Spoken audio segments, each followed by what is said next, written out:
Rebecca Tripp, and this is my new series, Legend of Zelda of Psychology and Philosophy. Here I'm going to be analysing the deeper and more perplexing psychological concepts and analogues found within the series. Legend of Zelda is full of intriguing and perplexing themes. Darkness and despair expressed in a whimsical manner, making the entire franchise seem like a dreamy fairy tale. Here's one of the many recurring themes found within the Legend of Zelda series. An appointed champion resolves various conflicts by repeatedly descending into literal and figurative darkness, heedless of what awaits him. Often imbued with a Triforce piece, namely the Triforce of Courage, an artifact which essentially grants stoutness of heart, Hyrule's finest knight is presented as silent, youthful, chaste, and diligent. But more than this, whether he's exploring Hyrule's numerous caverns, ransacking ancient temples, storming castles, or creeping around in catacombs, our hero is nothing if not daring. But he has a much softer side as well. Though by the end of a given Zelda title, the protagonist is unsurpassably mighty, initially he is often presented as a student of sorts. In spite of his tremendous potential, he is still fairly green around the edges. There also tends to be a sense very early on that for whatever reason, he doesn't quite fit in.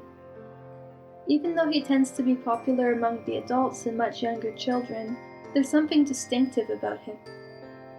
Whether he's a stranger passing through, a foreigner within his own village, or he's getting picked on by some of the other children, he is usually on some level denied the right to what most would consider to be a normal, happy childhood. He is literally always an orphan, and although in many of the titles he is blessed with one very special acquaintance, family member, or friend, he is never demonstrably part of any clique. Even when he is depicted as living within close proximity to other children, his house is frequently positioned kind of off to the side, as though not fully integrated with the rest of the community. The other children sometimes attempt to get Link to play with them, yet he usually has other, more pressing engagements. There is a sense that he would rather be slacking off, that he might even be a bit of a goofball underneath his tepid exterior, and that he might secretly be longing for more chances to express this aspect of his personality. He's a bit of a daydreamer, who generally likes to keep to himself. Yet, deep down, it's not a stretch to surmise that he would probably like to just be a normal kid. But his community typically has other plans for him. Not unlike the young boys who once lived in real-life feudal societies, from an early age our hero is coerced into doing hefty farm work, apprenticing as a blacksmith, and even undergoing combat training in anticipation of conflict. However, his imposed duties are perpetually disrupted when he is unexpectedly urged to take action due to a monster invasion, the sudden disappearance of a loved one, or simply the winds of change. During these catalyzing events, it is often conveyed that he is not entirely prepared. Indeed, he undertakes numerous responsibilities, demonstrating previously untapped grit and willpower in the process, but always at the behest and explicit instruction of others far more prepared than he. Always he is surrounded by various inscrutable elders, whom, in turn, promptly imbue him with foreknowledge, combat equipment, and various forms of training the very moment the crisis develops. He is also accompanied by numerous guides and assistants who immediately spring into action, assuming the forms of phantoms, animals, fairies, spirits, and even partially inanimate objects. Hence, via the labors of soothsayers and mentors, the young, seemingly soft-hearted Link invariably reaches a critical turning point at which he is forced to accept in no uncertain terms that the circumstances in his life are definitely not okay, that fate has declared it his personal responsibility to rectify them, and that things can never go back to the way they were before the game was switched on.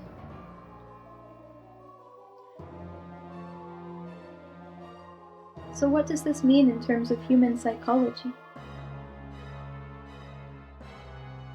Why are these particular premises so prevalent in the series? Well, firstly, let's just think about how many Zelda fans are able to relate to Link, regardless of the fact that he never talks, regardless of the fact that his world bears little to no resemblance to our own. Personally, I think it's because Link embodies a very deeply rooted human desire to do what is right. Whether this means doing what's right for oneself, for one's society, for one's gods, or even for a significant person in one's life. Even though there is no universal definition of rightness within our societies, from an early age, there is a certain inkling within most of us. Almost everyone at one time or another is driven to ask themselves, what am I expected to do? What am I meant to do? Where is my place in this world? Where is my home? Who am I meant to become? Who am I to my peers? Who am I to myself? Who am I? And when we find that there is no easy answer to these questions, we take it upon ourselves to look elsewhere. We look for significance in other things. We search for objects and concepts which might symbolically represent us. Situations which might define us. Because, at some level, virtually all of us feels that we are special in some way. That there is something meaningful we're meant to achieve or discover. But the world is a mystery unsolved, and perhaps unsolvable. And when we experience a special difficulty attributing meanings to external things in our lives, we sometimes decide that the mystery itself may even be the point. Now Link, to some degree, is an avatar of not knowing. By some definitions, he isn't particularly special. He lives out in the boonies, he's not of royal blood, he doesn't command any magical powers or psychic ability, at least not at first. He's often surrounded by prospective love interests, yet seemingly has no idea what to do with that. He isn't exactly a leader, early on anyway, and he basically always does whatever the important people with wisdom and lineage command him to do. He's an everyman in that sense. He's the chosen hero, but he's also just a dude who likes to go fishing and play with marbles. Yet within him rests the promise of greatness. Through Link, the player can be everything and more, while simultaneously remaining true to themselves. Link does not make any choices that the player does not make. He does not hit targets the player cannot hit. He does not destroy opponents the player does not command him to destroy, or complete logic puzzles the player is incapable of solving. So in that sense, it is through us as gamers that Link achieves greatness. There is also a sense of satisfaction we receive vicariously as we watch him blossom with maturity, competency, and might.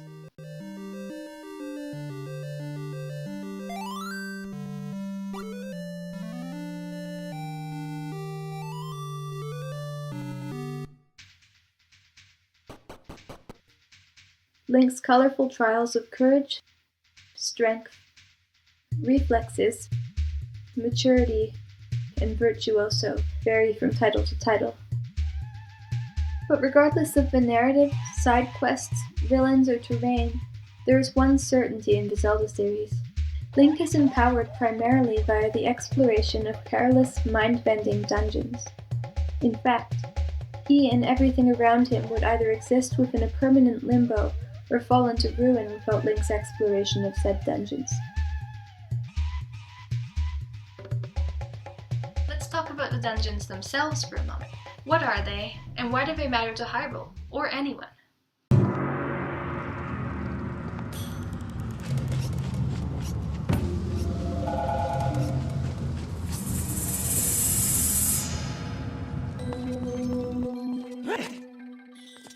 Dungeons are often very ethereal and otherworldly, sometimes more temple-like, and other times more prison-like.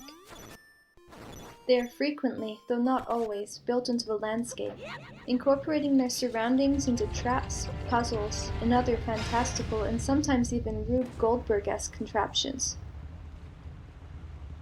Inside, the player must endure various tests of skill, logic, intuition, and ingenuity, occasionally running up against some of their deepest phobias in the process, and all the while coerced into re-evaluating their sense of bearings. Though this theme has been present since the very earliest titles, Breath of the Wild has brought deliberate attention to these trials, stating directly that Link's descents into the literal and figurative underworld are designed to train and empower him, thereby rendering him fit to wield the sacred powers awarded him. I'll be going into a lot more detail about this stuff in later videos, which will cover things related to time travel, Sheikah technology, and other fun stuff. But for now, I will simply note the following. It appears to be meticulous scheming rather than misfortune prompting Link to traverse all of these bizarre locations. In fact, the villain's eventual invasion and corruption of said locations during times of presumed peace only further underscores this idea. Though the dungeons, once entered by Link, typically go above and beyond to aggress him, it's conceivable that most of these places were originally intended to be physical, mental, and spiritual training grounds, explicitly designed with sacred or tactical purposes in mind.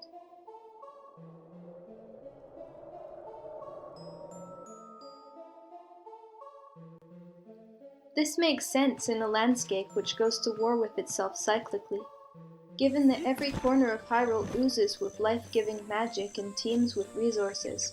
Its citizens are all around healthy, courteous, and good-natured. But this also entails that less fortunate outsiders might grow covetous of such a realm, as well as those who dwell within it. Hyrule is basically in a perpetual golden age. I mean, in what other realm does amber, sapphire, and rock salt fall out of the same boulder? What other nation hosts all of these geological features? Knowing well that there are multi-dimensional forces waiting in the wings to lend their powers to desirous chess pieces such as Aghanim and Zant, Hyrule's tireless curators therefore live and die to protect it from this disease, before it can spread into their most hallowed of spaces, resulting in disastrous consequences. And they don't mess around. At the first rumor of evil, the wisest and most far-sighted beings begin constructing trials, temples, artifacts, and literature in preparation, surmising that their gods will appoint champions and avatars well suited to counterbalance the mayhem once the evil has taken form.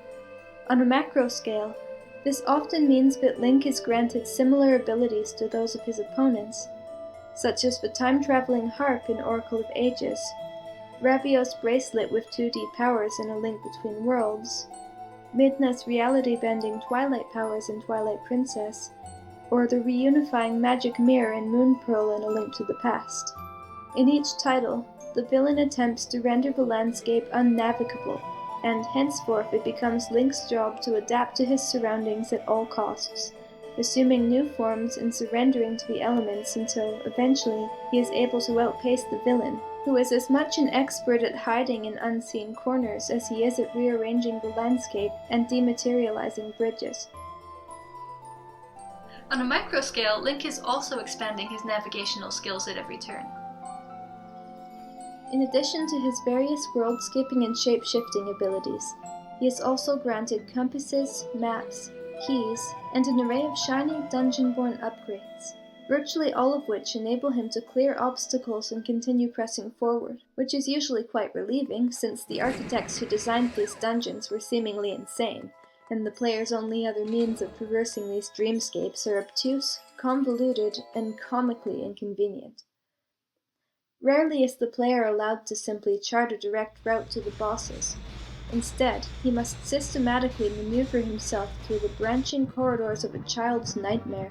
Indeed, while the surrounding landscapes merely require us to acknowledge the environment, the dungeons aggressively assert that in order to progress we must bow to the absurd. And while resistance may be futile, playing by the dungeon's rules will afford miraculous shortcuts.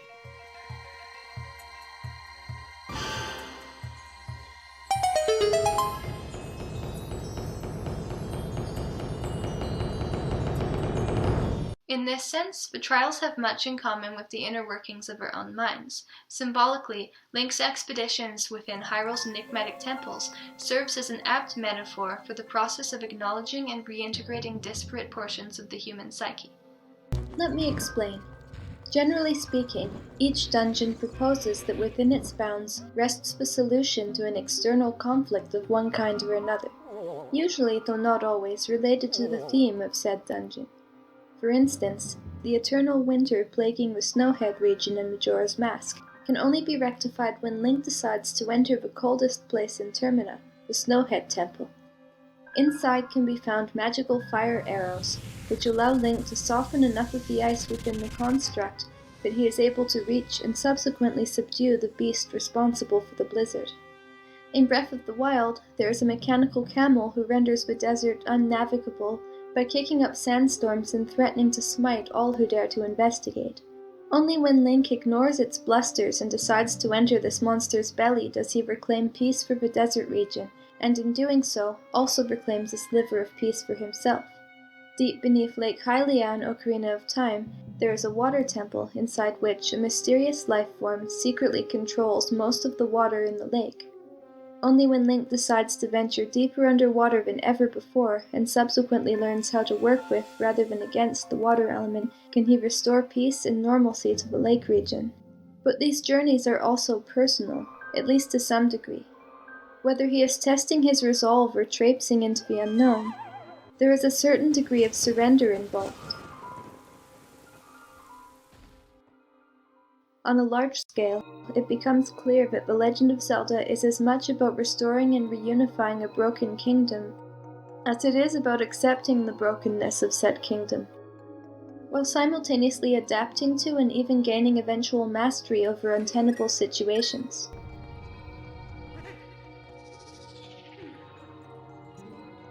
It views the world as a kind of puzzle, of which the pieces are scattered all throughout the landscape, waiting to be found.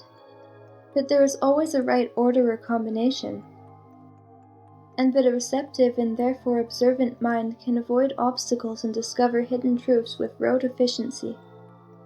Now, the average person's mind functions similarly to a temple, dungeon, or castle from the Zelda series. Our minds have extraordinarily complex methods of building memories, storing logical correlations, managing emotional associations, and avoiding discomfort. If we were to flip a switch and magically expose what lies beneath the surface, we would discover that we are at all times unconsciously aware of countless objects, sensations, worries, and other experiences that would otherwise inundate us to the point of madness. This is why people have long striven to find methods conducive to partially exposing and therefore understanding our most neglected and deeply rooted insecurities. In dream psychology, unresolved conflicts frequently present themselves as ominous feelings, opponents, traps, impassable obstacles, or even people in our lives.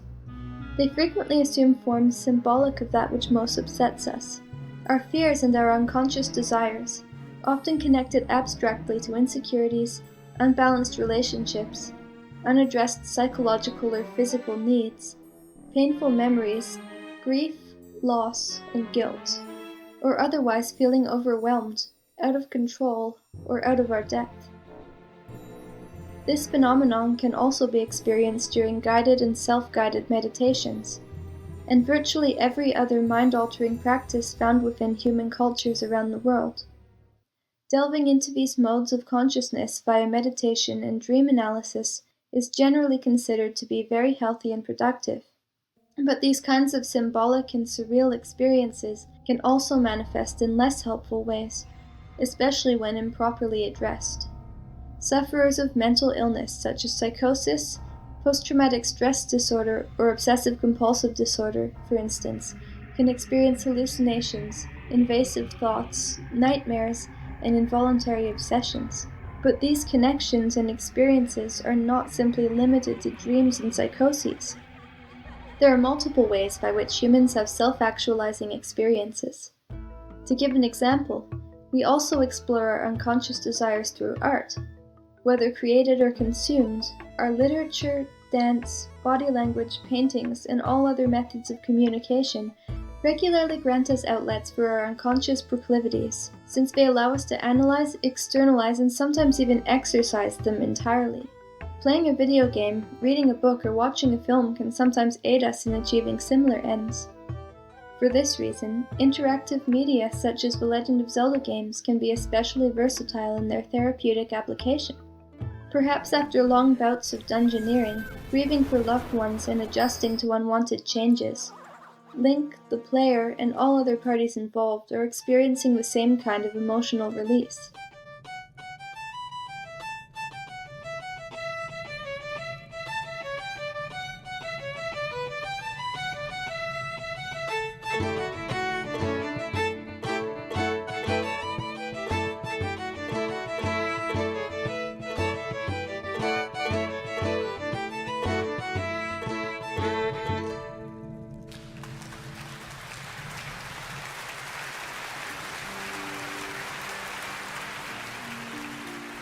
So basically, Link has a profound connection to the player. I will be going into a lot more detail about that in a future video though. Though Link's direct experiences perhaps cannot be functional analogues for all Zelda fans, it's important to note that the essence of discovery, the process of problem solving, and the suspension of disbelief inherent to the series can still aid many of us in our psychological development. It is the act of searching with an open mind, of seeking inobvious conclusions and striving to develop multiple facets of our personalities, which enables us to grow and adapt to our circumstances. It is the acceptance of not knowing, and the embracing of change which lends us courage. It is the acknowledgement of our own failings which spurs the reconciliation of scattered regions of our minds and affords us the strength and flexibility required to push forward. I hope you've enjoyed this episode of Legend of Zelda: The Psychology and Philosophy. I will be making more of these videos in the future, so please subscribe if you'd like to see more. In the next episode, I'll be delving a lot deeper into Link's psychology. I'll be discussing masks, alter egos, trauma, childhood, and adulthood.